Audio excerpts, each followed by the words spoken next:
was talking to Tim Berners-Lee the other day, just after the Olympic thing, because I was chatting to him and I said to him, it was nice that he was mentioned, because I think he should be, you know, because people don't realise his contribution. No, of course not. And I was saying to him, you know, we really enjoyed it, and he said, it was strange, he said to me, now that you mention it, I didn't want to say anything, but I've got a bone to pick with you. And I said, what's that? He said, well, can you tell your governor? I said, who's my governor? He said, Darren. I said, oh yeah. He said, can you tell her to stop filling up the internet? We have been going on a bit, haven't we? Have we been filling up the internet again? I love that vision. We need to empty it a little bit, tip a little bit out.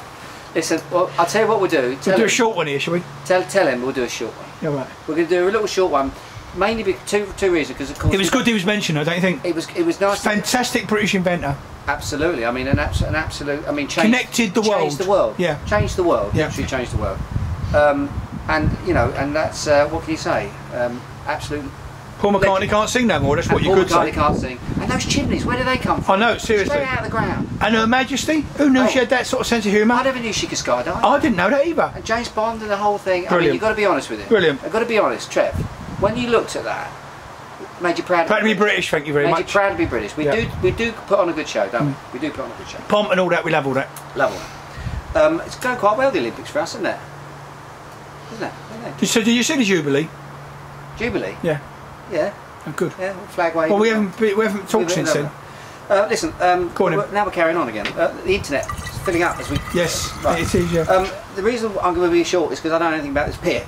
I did try it actually at Altomeur Festival, Festivalen, I think, down in Eskilstuna. Is it Russian? Earlier this year. It kind of looks Russian, doesn't it? Kind of looks a little bit sort of... the old Soviet. Soviet. It's actually from Lervig, which is in a craft brewery in Norway.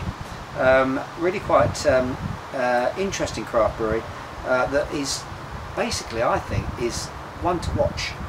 One to watch. We had a few One to watch. One to watch. Had a slow start. Some of the beers coming out, I remember in the early days, were a little bit. A couple of years ago at Stockholm Beer Festival, I don't know if you remember, but when all the stuff was at the back, when they had this little sort of Scandinavian sort of hangout. Hang on, it's got a creak. I've got to change the angle. There you go. That was your neck. Okay. Then I tried their beers, very impressed with them then, and I did it getting better and better. What do you mean when it was all at the back? I'm not with you. At the Stockholm Beer Festival, they had this. I wasn't there, wasn't hangout. You weren't there. This is called their Rye IPA. Rye IPA. It is 8.5%, Trev. Whoa! So is that going to be a Reaper? Like a Reaper, yeah, a Riper. Yeah, exactly. So you hate all that, wouldn't you? You absolutely loathe that. 8.5%. Lots of American hops in this one, and of course the addition, hence the name of Rye. I'm trying to. Which is American malt liquor, isn't it? Saying. Isn't that sort of like a thing? Well, yeah. No, well, no. I mean, this. Bye, Miss American Pie. Drove my Chevy to the levee. But the levee was rye. Levee was dry, and the good old boys drinking whiskey and rye. And rye, exactly. I don't know what that's got to do with anything. But I'm reading Norwegian now, Trev. Go on, Norwegian. Read it out loud. No, I can't do that. Basically, this is an IBU. It's got IBU, International Bittering Units, of plus 100. Bloody hell. Okay, so this is a pretty big, intense, bitter beer.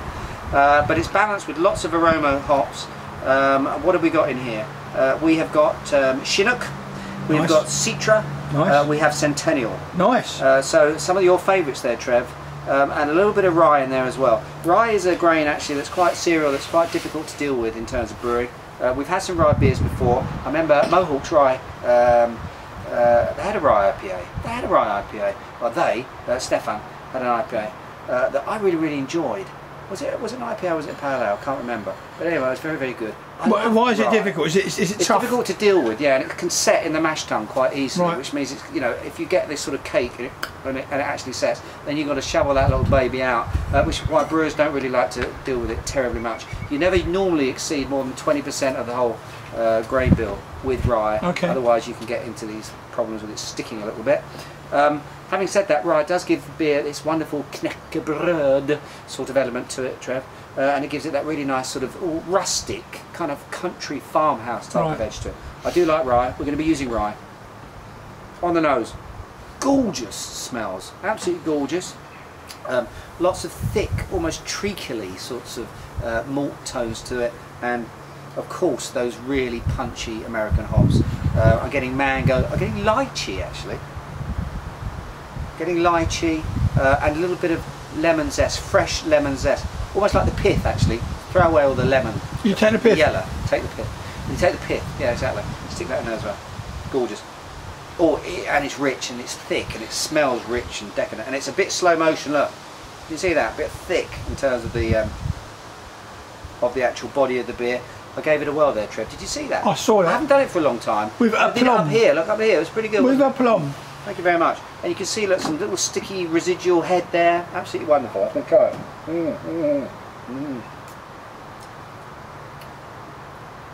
love it, Trev. Absolutely love it.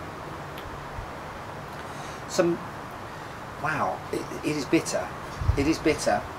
I'm not sure whether this puts a smile on your face, this beer. I'm not sure whether that aroma hop does quite enough to cover it, or should it really? This is a bitter finish to it, but it is wonderfully complex. The rye's there definitely, some nice, as I say, come on that sort of crisp red sort of finish, or middle to the beer. What do you think, Trev? It's extreme, isn't it? It's a pretty extreme beer, this one. There's still coke up in the back of the throat, isn't it? No, I'm loving this one. Got lovely mandarin and satsumas and lychee front. Then it goes a little bit crisp bready, and then it finishes with this rasping sort of bitterness to it, and it's going to linger. This one's going to be with us for a long time. I absolutely adore it. I'm going to give it. It's not as bitter as you're saying. What? I don't believe it's as bitter as you're saying. God, blimey, I'm getting massive bitterness. I'm giving it. Oh, still there. I'm going to give it 4, Trev. Straight 4. I think it's very dry and it's very nice. It's very dry. Now I'm giving it a straight 4. Very impressed with this one from Lervig.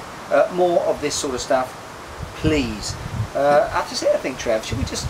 We'll end it there. We'll retire early. Early bath for both of us, Trev. Oh, retire! I thought he was looking a bit young to actually retire.